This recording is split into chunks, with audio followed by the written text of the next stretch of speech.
കൈവെട്ടു കേസിലെ മുഖ്യപ്രതി സവാദ് കേരളത്തിൽ വർഷങ്ങളോളം ഒളിവിൽ കഴിഞ്ഞതിൽ കേരള പോലീസിനും സംസ്ഥാന ഇന്റലിജൻസിനും ഗുരുതര വീഴ്ച. സവാദിനെ പിടികൂടിയ മേഖല കേന്ദ്രീകരിച്ച് പോപ്പുലർ ഫ്രണ്ട് പ്രവർത്തനം ശക്തമാണെന്ന് കേന്ദ്ര ഇന്റലിജൻസ് റിപ്പോർട്ട് നൽകിയിരുന്നു.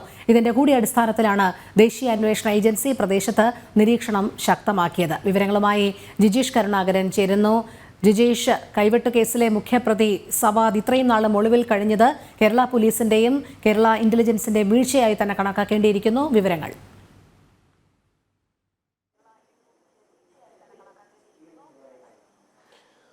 രോഹിണി, തീർച്ചയായും സംസ്ഥാന ഇന്റലിജൻസിന്റെയും കേരള പോലീസിന്റെയും വലിയ വീഴ്ച തന്നെയാണ് സവാദ് ഈ 8 വർഷത്തോളം കേരളത്തിന്റെ വിവിധ ഭാഗങ്ങളിൽ, പ്രത്യേകിച്ച് കണ്ണൂർ ജില്ലയുടെ പല ഭാഗങ്ങളിലായി തന്നെ ഒളിവിൽ കഴിയുകയായിരുന്നു. എന്നാൽ സംസ്ഥാന രഹസ്യാന്വേഷണ വിഭാഗത്തിനോ പോലീസിനോ ഇതുവരെ ഇയാളിലേക്ക് എത്തുന്ന യാതൊരു സൂചനകളും കണ്ടെത്താൻ കഴിഞ്ഞിരുന്നില്ല. മാത്രമല്ല, കേന്ദ്ര IB പല ഘട്ടങ്ങളിലും നൽകിയ റിപ്പോർട്ടുകളിൽ സംസ്ഥാനത്ത് പോപ്പുലർ ഫ്രണ്ട് ഓഫ് ഇന്ത്യ മതഭീകരവാദികൾ, നിരോധിത ഭീകര സംഘടന കൂടുതൽ സജീവമാകുന്നു എന്നും അവിടെ പല ക്രിമിനൽ സംഘങ്ങളും അവരുടെ താവളങ്ങളിൽ തമ്പടിക്കുന്നുണ്ട് എന്നുള്ള ഒരു വിവരം, അത്തരത്തിലുള്ള ഒരു റിപ്പോർട്ട് കൃത്യമായി തന്നെ സംസ്ഥാന ഇന്റലിജൻസിനും സംസ്ഥാന പോലീസിനും നൽകിയിരുന്നു. എന്നാൽ ഈ റിപ്പോർട്ട് തീർത്തും അവഗണിച്ച് മുന്നോട്ട് പോയതാണ് ഇത്തരത്തിൽ സവാദിനെ പോലുള്ള ആളുകൾക്ക്, ക്രിമിനലുകൾക്ക് TJ ജോസഫിന്റെ കൈപ്പത്തി വെട്ടിമാറ്റിയ ശേഷം പ്രവാചക നിന്ന ആരോപിച്ചുകൊണ്ട് അത്തരത്തിലുള്ള ക്രൂരകൃത്യം നടത്തിയതിനു ശേഷം, ആസൂത്രിതമായ ഈ കൃത്യം നടത്തിയ ശേഷം ഇത്രയും കാലം ഒളിവിൽ കഴിയാൻ സഹായകമാവുകയും ചെയ്തത്. പ്രത്യേകിച്ച് കേന്ദ്ര IBയുടെ റിപ്പോർട്ട് അടക്കം തള്ളിക്കൊണ്ടായിരുന്നു മുന്നോട്ട് പോവുകയും ചെയ്തത്.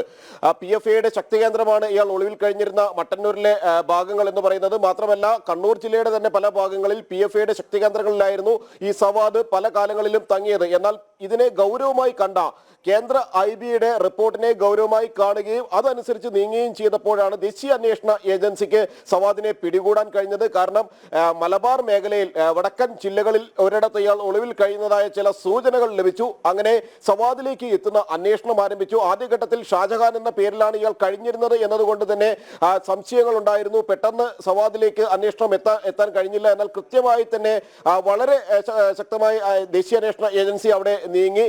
ഈ ഷാജഹാനും സവാദ് എന്നയാളും ഒരാൾ തന്നെയാണ് എന്ന് അന്വേഷണ സംഘം മനസ്സിലാക്കിയതോടുകൂടിയാണ് ഇയാൾക്ക് പിടിവീഴുന്നത്. അവിടെയാണ് സംസ്ഥാനത്തെ ഓരോ മുക്കിലും മൂലയിലും വിവരങ്ങൾ എടുക്കാൻ കഴിയുന്നു എന്ന് പറയുന്ന ഈ അന്വേഷണ ഏജൻസിയുടെ വലിയ തോതിലുള്ള പരാജയം നടക്കുകയും ചെയ്യുന്നത്. അതെ, വ്യക്തമാണ്. ജിജീഷ് കരുണാകരനാണ് വിവരങ്ങൾ നൽകിയത്.